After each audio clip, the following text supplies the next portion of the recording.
What's going on, world? What's the deal? It's your boy, the Incomparable Shakespeare, the flag bearer for the invincible dream. You know what it is, by any dreams necessary. Hip-hop spoke to me at such an early stage in my life. I was like 9 years old when I started writing rhymes. But even before that, my sister was a huge music fan. And I come from a home that, is largely influenced by music. My family's West Indian, so it was always like soca, calypso, reggae. And I just, happened to be young at a really good time in hip-hop, the golden era, and I had an older sister who, by just virtue of having an older sibling, I was able to get into it. Like, my earliest recollections were kind of like Slick Rick and Big Daddy Kane as just a kid and loving them. And as I started to rhyme, I started to really understand the mechanics and what made rapping so brilliant. And it was also one of the few things where it's kind of like, coming from a middle-class home, you don't necessarily need money to rhyme. You don't have to pay for instruments. You don't have to, you study your craft, you work at it, you get better, you understand the intricacies of the art form. But, I just kind of feel like growing up in the era that I did, it made me want to leave a very positive contribution to the culture, At some point, I want kids to kind of take something from me, they'll be like, yo, that's a cue out of Shakespeare's book. One of my earliest memories of hip-hop, because again, we are talking hip-hop, we're not just talking rap. I think being a kid and seeing the trains pull in and just being fully covered in graffiti, man, like that used to, just through the eyes of like a 4 or 5 year old, that would blow my mind, because I remember that vividly. Or even just the fact that cats used to breakdance everywhere, on cardboard or linoleum in the street. Like, I was young, but I was able to catch the tail end of that, and it always used to be, I was always so mesmerized and enamored with that whole thing, seeing like kids that were in their teens breaking and battling or whatever, or just the sight of a 2 train pulling into my train station.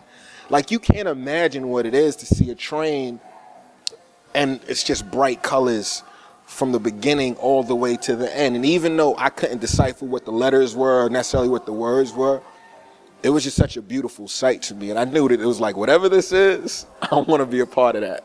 When I started rhyming, again, I was really young. I was about 9. So I was focused on school and video games and cartoons. But by the time I was a teenager, I really became a huge fan of New York's underground scene.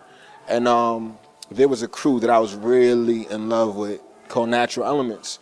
So I literally would just like call up the radio shows that they were at and harass people like, yo, how can I be down with Natural Elements? And thankfully, I developed a pretty cool relationship with A. Bud, and he introduced me to Vidal Goring, who was the product manager, and kind of co-owner of the label at the time.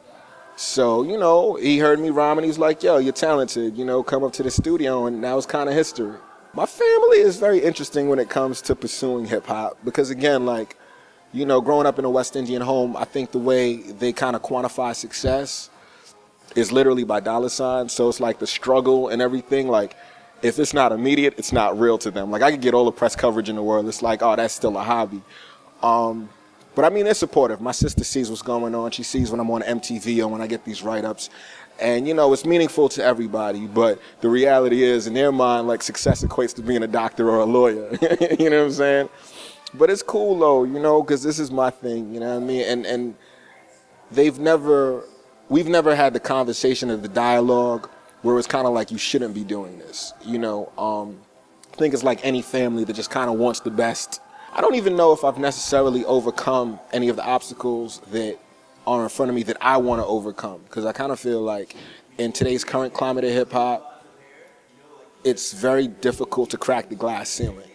Like, I've always said that I want to contribute to the culture, and I want to move it forward, and I think the only way you could do that is to get to the top of the totem pole.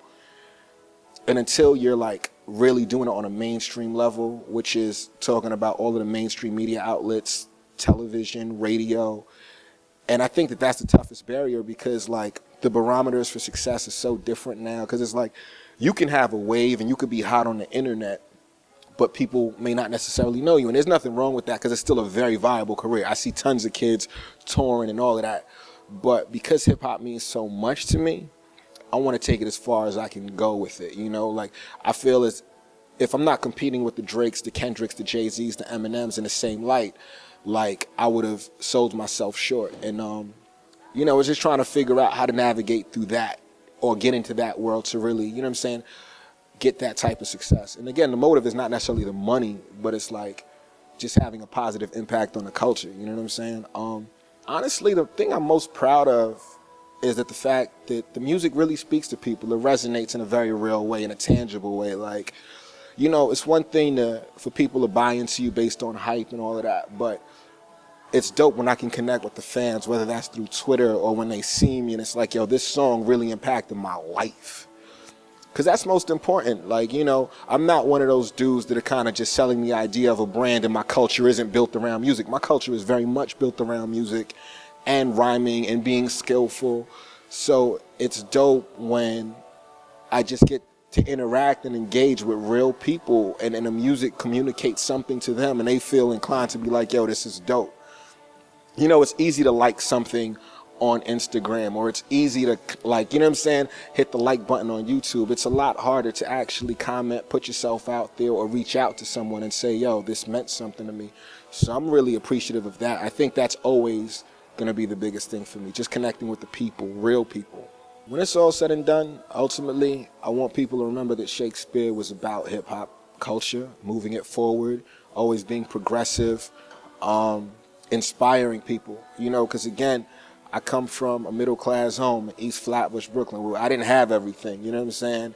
And hip-hop's afforded me so much that I want to be able to pay that forward to somebody else, because I always think that there's a 9-year-old kid that's going to get, fall in love with hip-hop the same way I did at 9, and hopefully that's through me. So I would love to do that and make sure that kid is the sharpest lyricist, the best songwriter, and understands what it really entails to be a full artist and entertain, not just be one-dimensional and not get over just because you got swag, but, it takes everything to get there. It takes drive, it takes passion, so that's the legacy. You dig?